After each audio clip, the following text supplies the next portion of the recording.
Hi, I am Scott. Welcome to Shayan Idea System.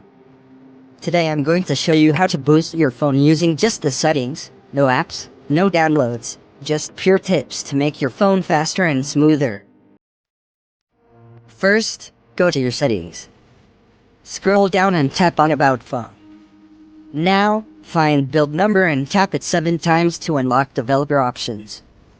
You'll see a message saying you are now a developer. Next, go back to Settings, tap on System, then go to Developer Options.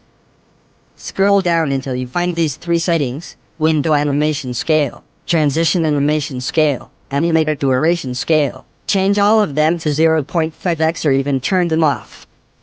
This makes your phone feel way faster. Another tip, go to Battery Settings and turn on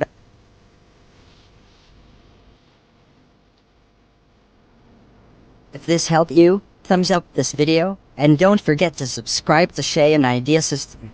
If you have a friend who's struggling with a slow phone, share this video with them. Let's help everyone boost their phones the smart way. Thanks for watching and see you in the next one.